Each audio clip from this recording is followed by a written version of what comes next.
box office king, Alden Richards.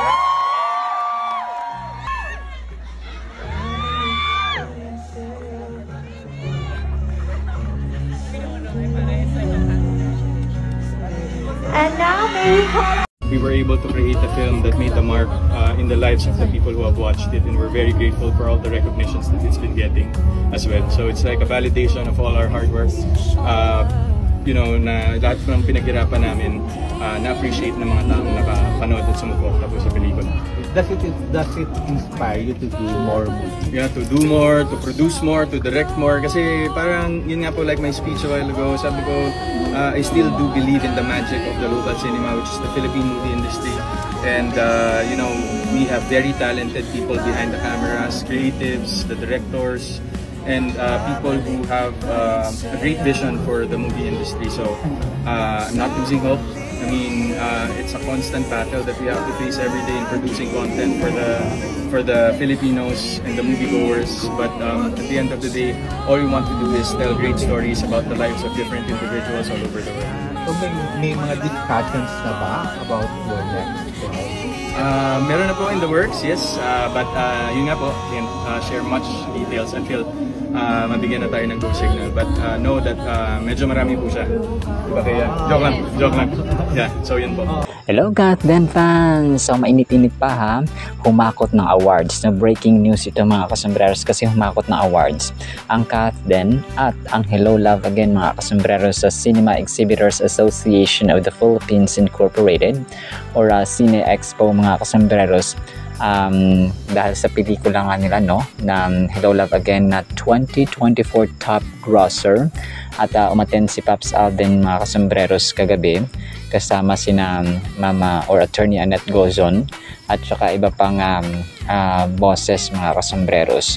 So ang himala dito or nagtataka ng mga tao, asan si Ma'am Catherine kasi tinanghal din naman siya na box office queen mga kasombreros at saka si Sir Alden ay box office king.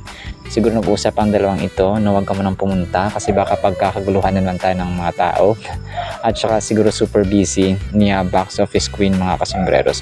Grabe no, ang sabi niya dito ay nakatawa syempre, marami pa silang pelikula daw na naka-line up, yun ang kanyang sinabi, kagaya ng narinig niyo po mga kasombreros. Pero wala pang gaanong details na pwede siyang sabihin kasi nga ay to be announced pa mga kasombreros. So nakakatuwa no kasi may nag-validate ng kanilang yun ang parang point niya mga kasombreros. And nakakatuwa naman talaga, every award, every recognition, sort of appreciation, ayan, kung paano nag-validate ng ginagawa natin. So parang nai-inspire pa tayo lalo na gumawa pa ng maraming pelikula, sabi niya ganun mga kasombreros. So nakaka-inspire na talaga mga kasombreros yung mga ganito. And yung sina Direk Cathy, hindi rin yata umattend dito mga kasombreros kasi sobrang busy nila. So yung lang dito is box office king si Alden Richards tapos si Ma'am Annette Gozon. Parang wala rin yata si Mama Ten dito mga kasombreros. Parang piling-pili lang pumunta dito mga kasombreros dahil nga siguro sa busy ng kanilang mga schedules. Si Direk Cathy wala rin, si Sir Carlo Katigbak rin yata wala dito mga kasombreros. Tsaka si Ma'am Catherine. So yun no, minute-init pa, congrats sa Kathden at sa buong team ng Hello Love Again mga kasombreros. So hindi talaga na-mention dito si Ma'am Catherine kasi nga alam nyo naman no, secrets, private sila but not secret mga kasombreros. So pero siguro pagkasama niya dito sina Julia Montes na sina ibang mga girls na talaga i-mention niya yun mga kasombreros. Pero pag si Ma'am Catherine ay parang dito meron siyang reluctance no. Sabi ng Sparkle Jimmy Artist Center dito na Sparkle, another milestone for Alden Richards. Congratulations to Asia's multimedia star Alden Richards on being named the 2024 box office king by the Cinema Exhibitors Association of the Philippines or CEAP for his movie Hello Love Again. The award was presented during the Cine Expo 2025. Joining him at the ceremony was GMA Network's Senior Vice President Attorney Annette Gozon Valdez. So ito yung kanilang caption sa GMA Sparkle Artist Center mga kasombreros. And then ito nag-share din si Sir Alden kahapon, actually parang kagabi mga kasombreros, ng kanilang stolen shots pa or videos mga kasambreros doon sa kanilang bakasyon, no, sa Batangas mga kasambreros. So andito rin si Lola Linda and of course may Angel. So hindi kasi ito na-post si Daddy Bay, of course andito rin. Tapos may peacock sa dulo mga kasambreros. So nakakatuwa lang din, no. So new watch, sabi niya dito mga kasambreros, ay vintage grail ang kanyang tatak. So sinearch ko talaga ito, ay mamahalin, no, delivering grail experiences for watch collectors every day. So yun, no, Manila and Hong Kong. So bakit sa Hong Kong? Parang sa Hong Kong. Sa Hong Kong naka-base mga kasambreros kasi doon ba yung shoot ng Hello Love Goodbye, gano'n. So yun, another post niya mga kasambreros, sabi niya sobrang kwela. Sabi niya, hindi coincidence na 50001 ako. No, finisher medal. So finisher cert, parang sabi niya dito parang ito yung magiging t-shirt yata nila sa Lights Camera Run mga kasambreros sa May 11. And then ito, si Ma'am Catherine naman ay nag-share, no, ng alam ko parang luma itong picture niya mga kasambreros ng parang milk white na bata-bata pa siya dito mga kasambreros. Pero yun po. And then another story ni Sir Alden, no, nagpapasalamat tayo kasi si Sir Alden ay galante sa mga stories. Sabi nito, you lack nothing, use what I gave you. God, no, impossible achievers, no, parang sabi nito ganun sa tapos may Coca-Cola naka-print mga kasambreros, impossible achievers and business mindset 101. So kahapon po niya na story ito mga kasambreros. And then ito sabi nito, run muna on Sunday morning then wine after. So pagkatapos parang tamakbo ay uminom siya ng wine mga kasambreros. May mga wine talaga na maraming alcohol na yung ginawa siya for the intent of or for the purpose of makalasing, pero may mga wine na yung pang moderate na parang ginawa siya for spiritual usage or parang nagamit siya sa simbahan, for example, or sa amin dati grapes na flavor ng tang kapag communion Sunday mga kasambreros. And then ito dumadami yung tawag dito yung nagjo-join sa Lights Camera Run mga kasambreros ni Sir Alden kasi si John Lucas ay na member dati ng hashtag ay guest na rin, no, celebrity runner mga kasambreros. And then yung Cloud7 guest celebrity runners din sila mga kasambreros. Alam ko magaling itong kumanta at saka sumayaw mga kasambreros, no. Talagang congrats kay Pops Alden, successful ang kanyang advocacy mga kasambreros. And then ito may isang fan na hindi fan si Sir Alden mismo. And then ito pinost ni Sir Alden yung kanyang awards, no, sa kanyang Instagram story. Maraming salamat si EAP Cine Expo 2025 sa Hello Love Again na box office king siya mga kasambreros. So yun nga talaga nakakatuwa mga kasambreros, no.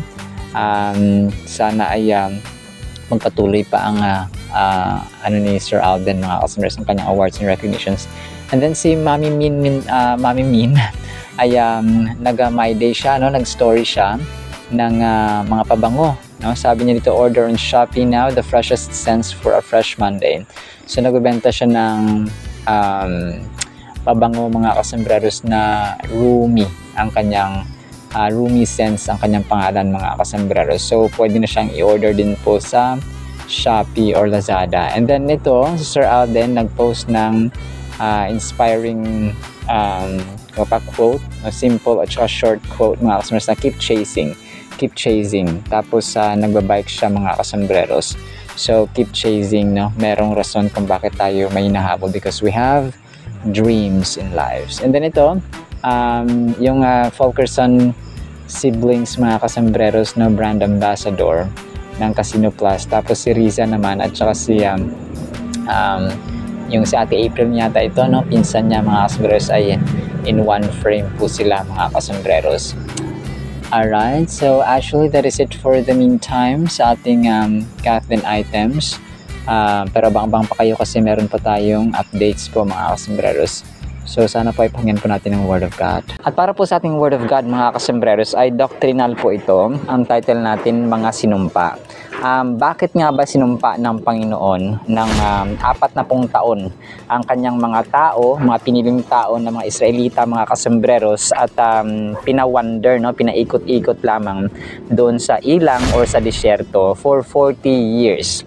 So ang wilderness wandering ay nagre-refer ito or tumutukoy ito mga kasembreros sa paghihirap ng mga Israelita dahil sa kanilang disobedience at saka kawalang paniniwala sa Panginoon. And nearly 3,500 years ago, ang Panginoon po ay dineliver, no?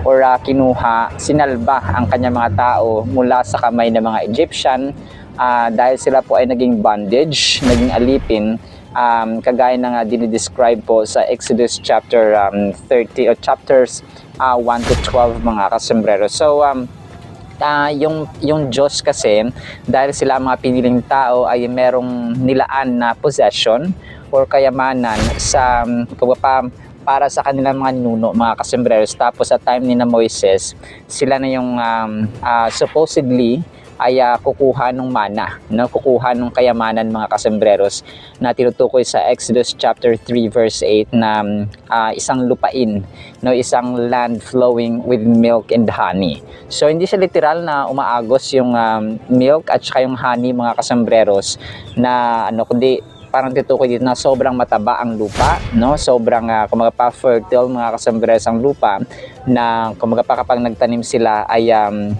lalago, mamumunga ng folds mga kasembreros. So prior to entry, however, they became convinced they could not oust the current inhabitants of the land even though God told them they could.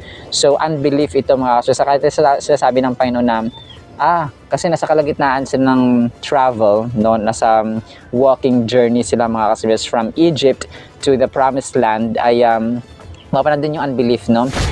May mga times na nagreklamo sila, no? Their lack of belief in God's word and promises brought forth the wrath of God. So yung kanilang kung pa hindi sila naniwala, yun ang nag-trigger sa Panginoon na magalit sa kanila at mapuot mga kasembreros. So he cursed them with 40 years of wilderness wandering until the unbelieving generation died off, never stepping foot in the promised land. So grabe, no? May sumpa mga kasembreros, kaya ang title natin ay Mga Sinumpa for 40 years hanggang sa matapos, hanggang sa maubos mga kasembreros at namatay ang unbelieving generation. So grabe, no? Alam niyo mga kasembreros, share ko lang dito sa paligid namin, nakita ko yung kumaga pa yung sumpa na unknowingly hindi nila alam na part pala ng sumpa ng bakit naranasan natin ng ganito, naranasan natin ng ganon. Kasi may mga kasalanan ng ating pamilya noon, for example, ng ating lolo na malolo, tapos magulang, tapos sa ating generation din na hindi natin ay nahingi ng tawad, na pagsisihan sa Panginoon, kung kaya we're still experiencing the same cycle of sumpa or curse mga kasembreros. Maybe it's financial curse or social relationship curse or physical illness curse na maraming sumpa, no? Disobedience ng mga anak, no? Yung anak mo disobey ka, tapos hindi mo alam dati pa pala ganun pala yung cycle, ganun din yung trato ng mga anak na mga sa magulang sa family sa lineage ninyo, no? Ganun mga kasembreros. So and isa pa dito yung patotoo, yung a 7-year famine was responsible for God's chosen people ending up in Egypt. Initially, they flourished under the leadership of Joseph, number 2 in charge of the country after Pharaoh. So si Joseph na anak ni Jacob ay naging leader, no, second in command sa bansang Egypt, mga kasembreros, kung saan naging way para matulungan ang iba pang kapatid at saka anak ni Jacob. So then a new king who did not know about Joseph came to power in Egypt. So after sa time ni Joseph, mga kasembreros, namatay na siya, and then nagkaroon ng isang hari, isang pharaoh mga kasembreros na hindi nakilala, no, kasi sa Genesis yon. Tapos sa Exodus, yung mga preceding book ay sa time ni Moises. So hindi na niya kilala ang Diyos, hindi na niya kilala si Joseph, mga kasembreros, na naglilingkod sa totoong Diyos. So upon their arrival at Kadesh Barnea, which bordered the promised land of Canaan, they sent out 12 spies to survey the land and its people. So that's according sa Numbers 13:18-25. So nag-return sila, no, for 40 days of exploration. So nagpadala ng spy actually, no, magmamanman doon sa promised land kung kaya ba nila, no, kaya ba nilang pumasok, no, wala bang mga traitor o wala bang mga kalaban. Then the Lord said to Moses, "How long will they refuse to believe in me in spite of all the miraculous signs I have performed among them? I will strike them down with a plague and destroy them." Sa Numbers 14:11 naman yan. So kung tatandaan natin yung 10 salot, no, sa time ni Moises, mga kasamros, ito na yun, no. And then yun nga, after how many plagues or 10 plagues, mga kasombreros, ay nilet go ni Pharaoh, mga kasombreros, ang kanyang mga tao o mga Israelita para pumunta dun sa promised land. So God had promised them victory. The land He commanded them to go in and take was already there. So kanina na yun, mana na yun nila, mga kasombreros, yung promised land sa Canaan. Na kung saan ay 11 days lang sana nila malalakad or mararating, pero dahil sa kanilang disobedience, dahil sa kanilang hindi paniniwala, hindi sa pagsunod sa utos ng Panginoon, ay umabot ng 40 years. So imagine niyo, no, 11 days versus 40 years dahil yan sa kawalan ng paniniwala. Kung unfaithful sila, mga kasambireros, nagsamba sila sa Diyos-Diyosan, parati sila nagreklamo, tinatanong nila parati kung kaya bang gawin ng Diyos yan, kaya bang gawin ng Diyos yan. So it's unbelief, no? Kaya sa ating buhay, kapag sabi natin na walang imposible sa Diyos, wala imposible sa Diyos. So anything can happen, bad or good, mga kasambreros, pwedeng mangyari po sa atin. Kapag tayo po ay sumunod, syempre there will be a blessing. Pero kung tayo po ay hindi sumunod sa kanyang utos, there will be a curse. Pero sometimes there will be testings na even though you're obeying the commands of the Lord, there will be testings ng ating faith. Pero don't worry, because kung ang victory nag-aantay na lang sa finish line hanggang sa malagpasan natin ang isang trial or ang testing ng faith, mga kasambreros. Because our God only knows how to be victorious, to be a champion. Hindi niya agenda ang pagkatalo, kundi always winning yon. Nasa winning side tayo, mga kasambreros, if we are with God. Alright, so now in the meantime, nawapay pagpalain po tayo ng pag-ibig, pananampalataya at pag-asa in the mighty, holy, sweet, magnificent name of the Lord Jesus Christ, our possession, our promise giver and promise keeper, Jesus Christ. And everyone said, Amen and Amen. See you sa next segment po, mga kasambreros, pa, alam po, I love you.